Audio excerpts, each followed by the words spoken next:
Okay, so I quit. I quit Christianity when I was about 14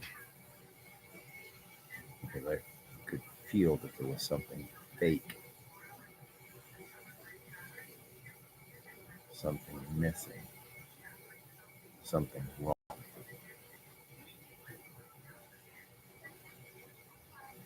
14 years old. I was like 1971,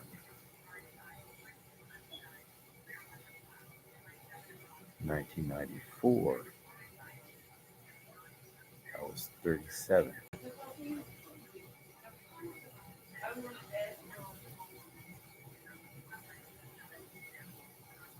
That's uh, that's about 25 years. 37.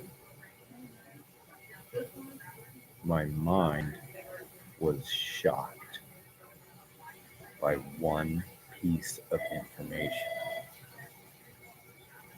Smile. My mind was shocked by one piece of information. It clearly seems that there's no person in all human history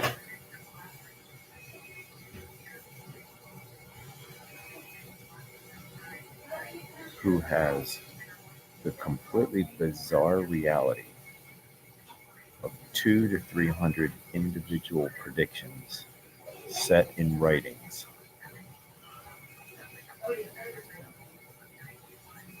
writings of 40 different people who didn't know each other, writings written across 1,000 years. The Dead Sea Scrolls discovery is the discovery of a library of 8 to 900 books in scroll form.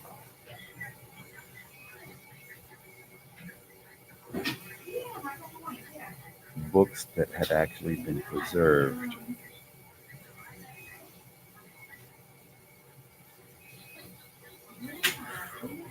just for an insanely long time.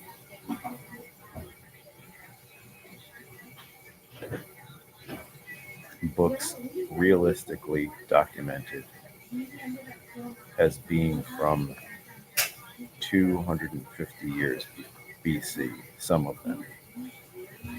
How could they last so long?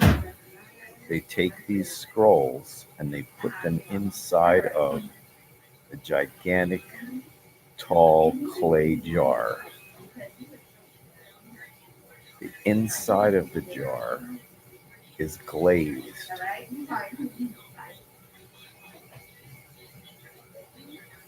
The inside of the jar is glazed. The outside of the jar is rough pottery. The lid on the jar, the lip at the top of the jar, is coated with beeswax, and the lid is stuck onto the jar, and the character, the quality of the scroll inside, which is made out of sheepskin, literally remains. It is hermetically sealed. The water vapor does not dry out because it's sealed by wax.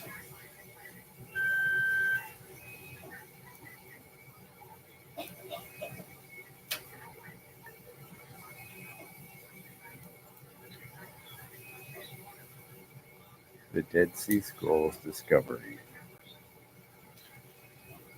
in 1947 is very peculiar because in 1947, the people of the book get back copies of their book 1,000 years older than any other existing copies. The Masoretic texts are from 600 to 800 AD. The Dead Sea Scrolls discovery are books from many ages and eras, but the oldest ones are from like 250 BC. And the Hebrew letters and words and writing are precisely the same as what we read today, with no changes. If there are changes, they are just so minor, they're not even noteworthy. It appears that there has been a force field, a power, an entity that has caused these predictions to be preserved, and the pre-written life of Jesus of Nazareth is actually the most fascinating, peculiar, historical story in all human history. Regardless of the idea that he is a public figure recorded by the Romans, very publicly executed and tortured and executed, and then rumored to have been seen across 40 days by many people, including 500 people at once, who saw him levitate before their own eyes and disappear behind a cloud into the spirit realm. Regardless of the concept of resurrection from the dead and appearing across 40 days, regardless of the strange rumor, again, I'll call it a rumor, regardless of the strange rumor that the guy could walk into town, heal the entire hospital, and drive all of the troubling spirits off of people with personality disorders, mental illnesses, emotional problems. He removed spirits that were troubling the human family, and he healed every single disease in a town. Then he walked out of town into another town, and you won't believe what he did. He healed the whole hospital again. Town after town after town. Until he's got 4, 5, 10,000 people following him into the stinking desert. There is no story anywhere like this. There is no story anywhere like this in all human history. There is no parallel to this story. There's nothing similar to it.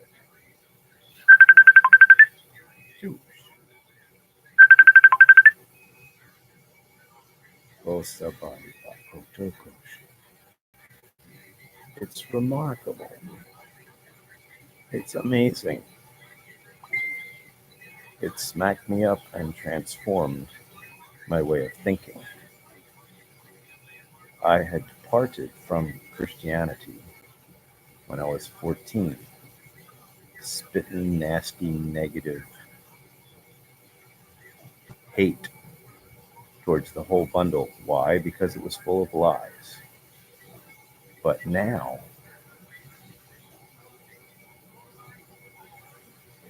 I carry the burden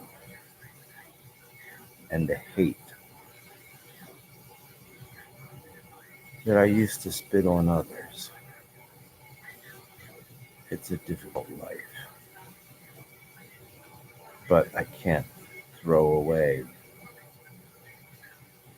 the truth and the miracles of being able to meet my own physical birth dad when I was 40 years old.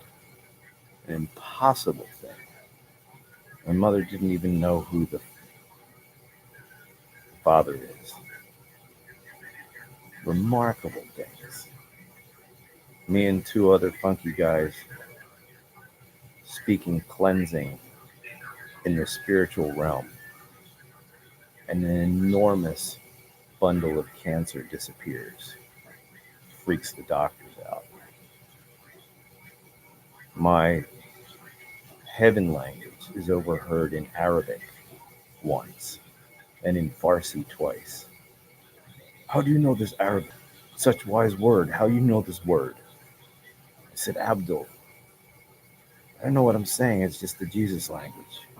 He said, you are saying wise thing in Arabic. You're saying, God help me. God help me. God help me in Arabic. And I said, well, that's just for your benefit. A friend of mine who had had a sleeping disorder from youth. I mean, like from 3, 4, 5 years old, could not sleep until 2, 3 o'clock in the morning. I got a feeling in my guts. Hey, I think this is just a bad spirit. Can I speak a little protection over you?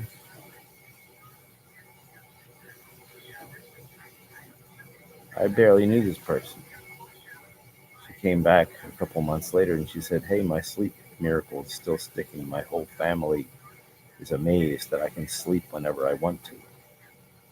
I discerned a spirit. I spoke some words. The spirit went away. But the sweet one, which is my voice for the spirit of loving kindness, the sweet one said to me, miracle signs and wonders and all this other stuff are not as important as family honesty and describing in detail what our downsides, our worst habits, and our worst behaviors are to one another in order to get help.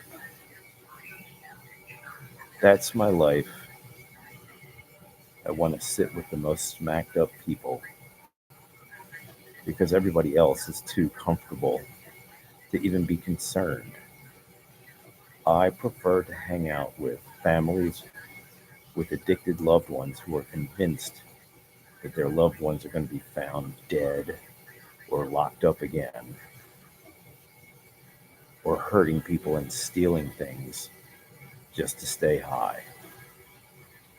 I prefer to hang out with teen kids that are aging out of foster care who are literally heading into homelessness, turning tricks, ugly military recruitment, and all kinds of other nasty things, including crime, prostitution.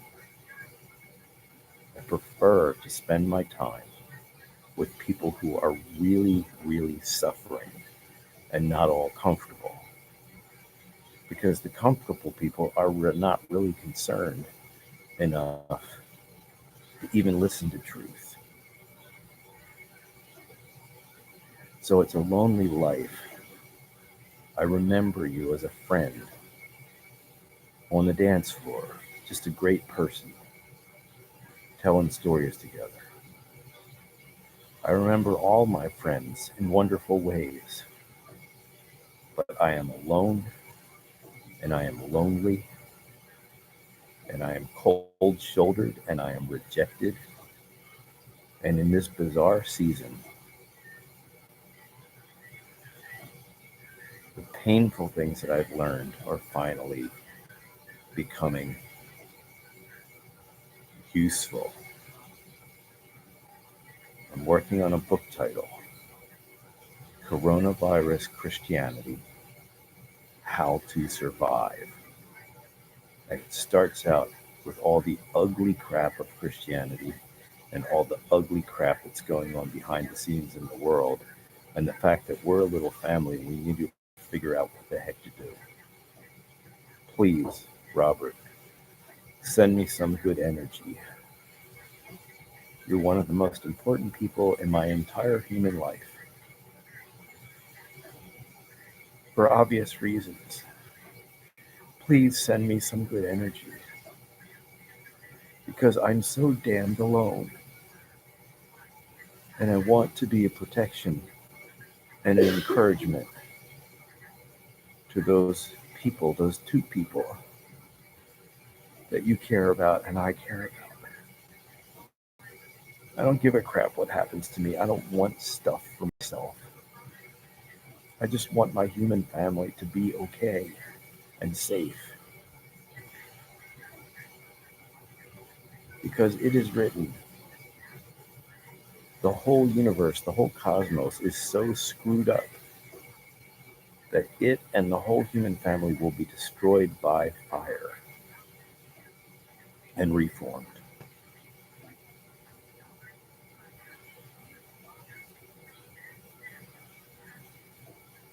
Only those who have a friendship with the secret visitor will survive. And the ones who claim to have a friendship with the secret visitor, but are just completely uncaring about what was actually taught about how to function as peaceable human beings in a dance with an invisible spirit. Those who claim to quote unquote know God, but reject the teachings, they're not going to stand. Look, if you're driving down the road and you take your hands off the wheel and you think you're just going to be okay, and you won't run into a wall because you're not holding onto the wheel, if you think you're just going to be okay, that's insane. So if there's possibilities to have horrible accidents because of a lack of control in this life, there's the possibility of having literally an eternal loss, a worse disaster in the next life. If we're living a life and we don't research what's happening in the invisible realm and what's happening in the afterlife, if we do not research the life beyond this life, then we will be evaluated as bad life business people. If you've got a game and you know the game ends, then you ought to figure out what happens after the game is over. You can be so hypnotized by the game that you're not focused on the fact that the game ends. So anyhow, I'm saying this just to be a servant, a helper. It was so freaking weird, man. I've got all this stuff on my heart, and I've got all these people who are asking me questions and all this stuff. I'm like, what do I do? What do I do today in my dialysis chair? And I heard, talk to Robert.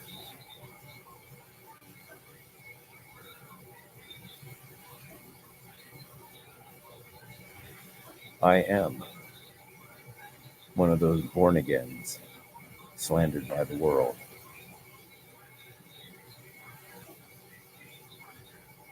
Before my transition, I was ready to blow my brains out a lot, regularly.